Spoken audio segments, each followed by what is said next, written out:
Hi guys, welcome back. I hope you're staying safe and healthy. I'm already running out of things to do, lockdown number 3. I just feel like I'm walking and walking and walking. So if you guys have any ideas, fun ideas that I can get up to, please let me know in the comments below. I'm even contemplating picking up chess after watching the Queen's Gambit. So I also wanted to let you know that I have started a Patreon. If you don't know what that is, it is a platform where you can support your favourite creators through a monthly subscription where they get to give back to you. For example, I have 5 different tiers at present with different benefits. These range from joining a private chat community where we can talk all things van life, to me sending you monthly trinkets from my travels that will hopefully bring a smile to your face. If you enjoy my content, I'd really appreciate your support over there so I can continue creating engaging and valuable content for you guys. So you can find the link here and in the description below. Thanks a million in advance to anyone who heads on over. Anyway, moving on, this is part 2 of my travels through the beautiful Yorkshire Dales National Park. If you haven't seen part 1, make sure to check it in the card above. This trip takes me on a magical twist, a Harry Potter twist, where I check out a few locations that they use for filming and they do not disappoint. And the snow continues falling and it hits -3 degrees Celsius some nights. It was absolutely freezing, but it isn't enough to stop me enjoying the open road. So let's grab our brooms and go adventuring.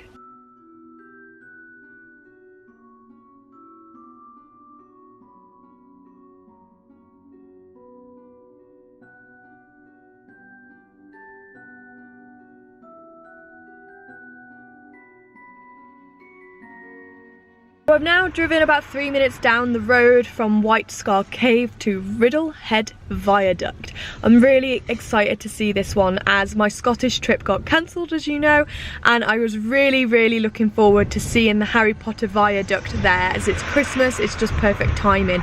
So this one is basically an alternative. It's not used for filming in Harry Potter, but it is the same train line. So I haven't looked up the train times or anything like that. Like I've told you, I've not been very organised. So fingers crossed we see a train.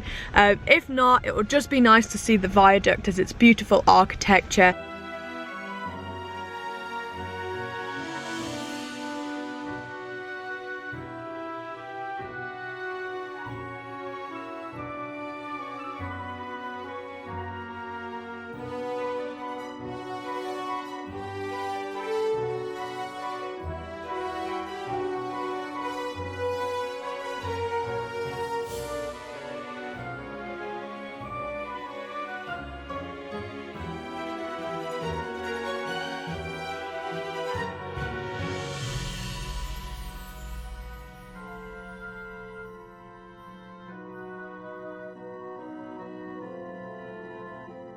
Look, when someone annoys you and you're in the van with them and they go out, you just lock the van and you put your thermal blinds up. Look, there he is. He keeps throwing snowballs at the van and I'm not impressed. I'm just here trying to eat my Bombay mix and he won't go. Look, there he is.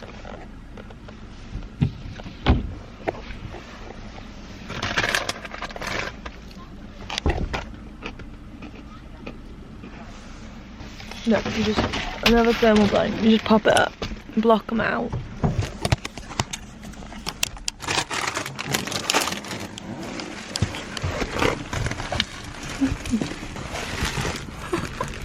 It's cold. Oh. I have found the best park up ever.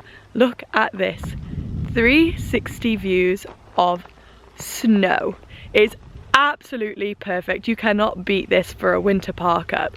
So the plans for tonight: mulled wine, watch the full oak moon. There isn't much signal here, so I don't think I'm going to be able to put my sign light on and watch the third Hobbit, as I watched the second one last night if I didn't mention that. And then tomorrow we will explore MALHAM TARN, which is that way.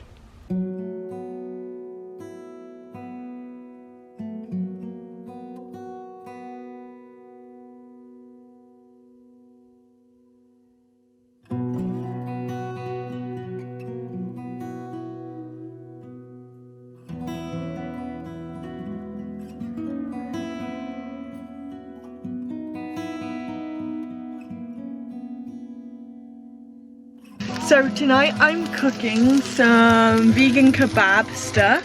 and I've made some guacamole, and I've got these mozzarella pearls, so we're gonna have some wraps because I am a chef.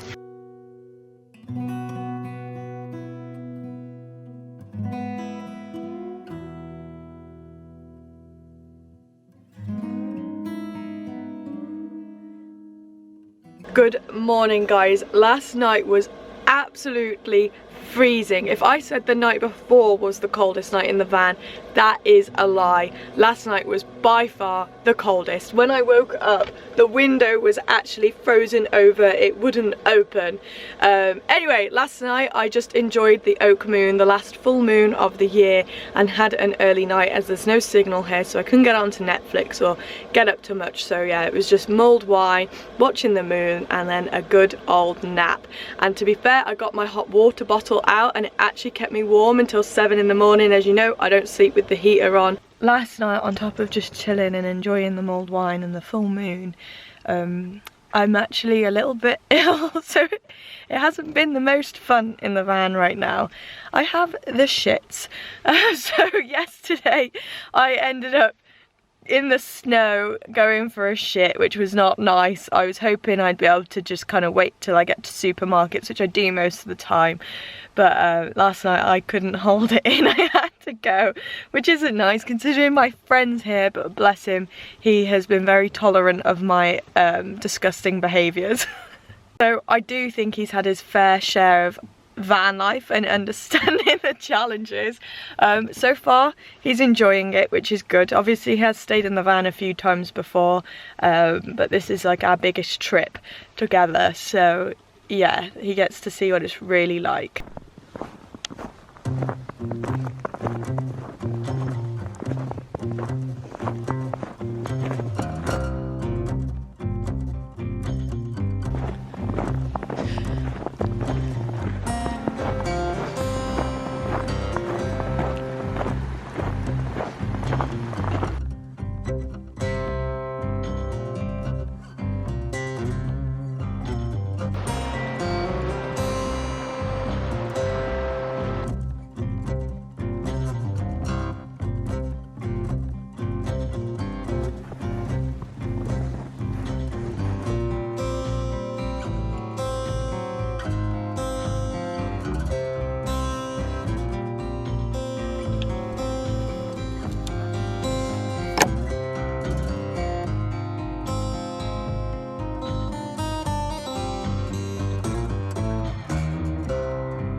So that was a nice little walk. I haven't been able to do any research because I've got no internet, so I haven't been able to share much information on the place. But next stop is MALHAM COVE, and a toilet stop in between because my tummy's still feeling a little funny, so I just want to get to an actual toilet and cleanse my soul.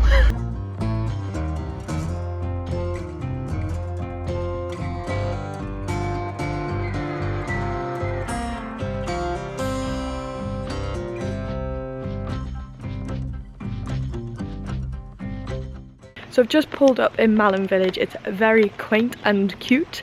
I've actually been here before. I didn't realise until I drove through. I've actually slept on the street just over the bridge there, which is cool but sad because it makes me think of Onyx. Anyway, I'm just here for the toilet, and there's an outdoor shop, so hopefully I'll be able to get some thermals from there. A thermal top, I've got thermal bottoms. But yeah, so I might just leave the car here and do the walks. I'm not too sure. I've now got internet, so I can check that all out in a second after I've been to the toilet. They are closed. This is one of the difficult things about living in a van during coronavirus, is lots of facilities are closed, like toilets, getting water, campsites, etc. So I guess what I could do is get a hot chocolate from one of the pubs and then use their toilet. That would be the most sensible, as I won't be able to go in the wild now as there's lots of people around as I'm in a village.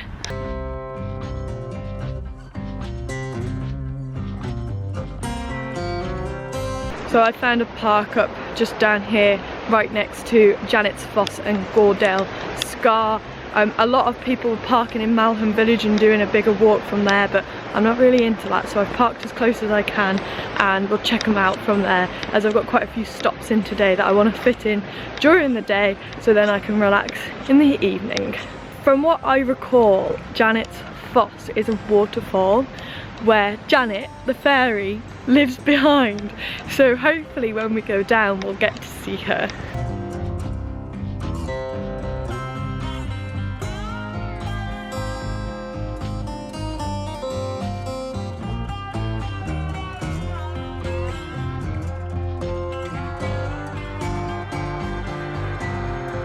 There you go, I was kind of right. Janet is a queen fairy who lives in a cave behind the waterfall, so a very magical place indeed. So this was literally like a 5-minute walk from where I parked up, probably not even that. You can carry on the walk down there and I believe that leads back to MALHAM village, but I did a cheat and parked right next to the attractions. So now I'm heading over to Galdor Scar, which I believe has another waterfall.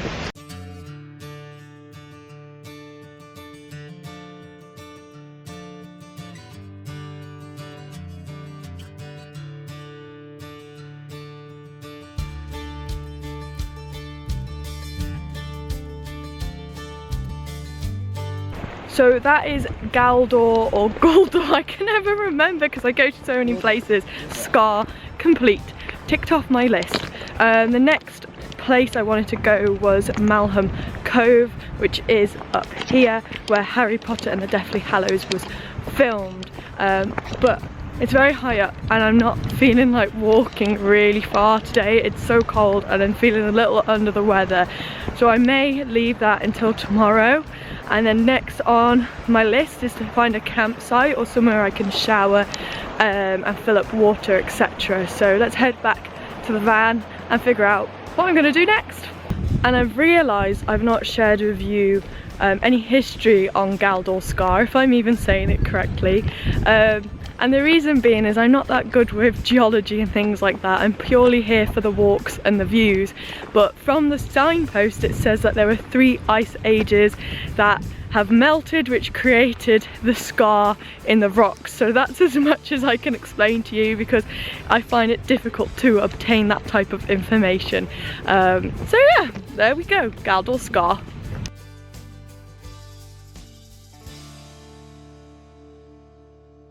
So there you go, you can read it yourself as I probably haven't explained it very well.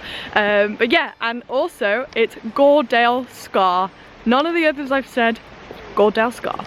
So I have found myself back in MALHAM village because I'm gonna go to the pub for some lunch. Fingers crossed they're open and then I can use their toilet and then hopefully I'll then be in the mood to go up to MALHAM Cove. So keep your fingers crossed for me guys and I'll see you in the pub.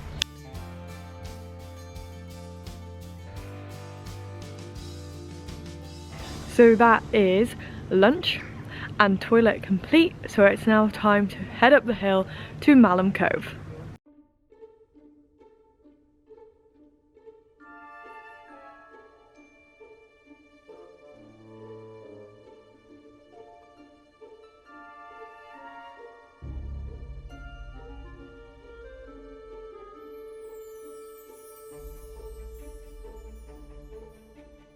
We're now at the bottom of MALHAM Cove, which is right behind me, and it is the filming location for Harry Potter and the Deathly Hallows. It is where Hermione, Ron and Harry are camping whilst trying to look for the Horcruxes.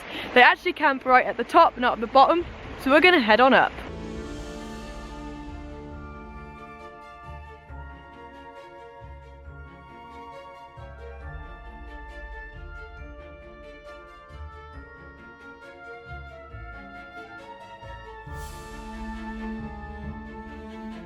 Well, I'm absolutely shattered. I'm nearly at the top. I've stopped a few times, but there's so many steps, my legs are turning to jelly.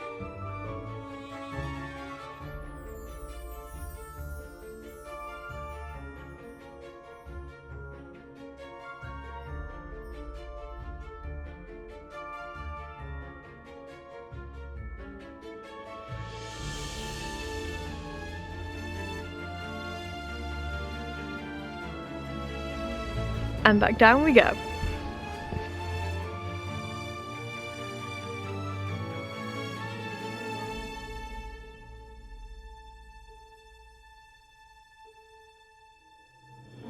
that is the 3 walks slash attractions complete for today.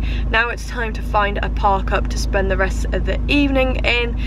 Tonight I'm trying to find one that has signal, so I kind of have to take a risk. I am looking at Park for Night, but not everyone says whether there's signal or not, so I'm gonna have to go on a bit of a drive. This is probably one of the good slash bad bits of van life. If you do it in the day when you're looking for a park up, it's great because you get to see loads of the scenery and actually see where you're going to park up.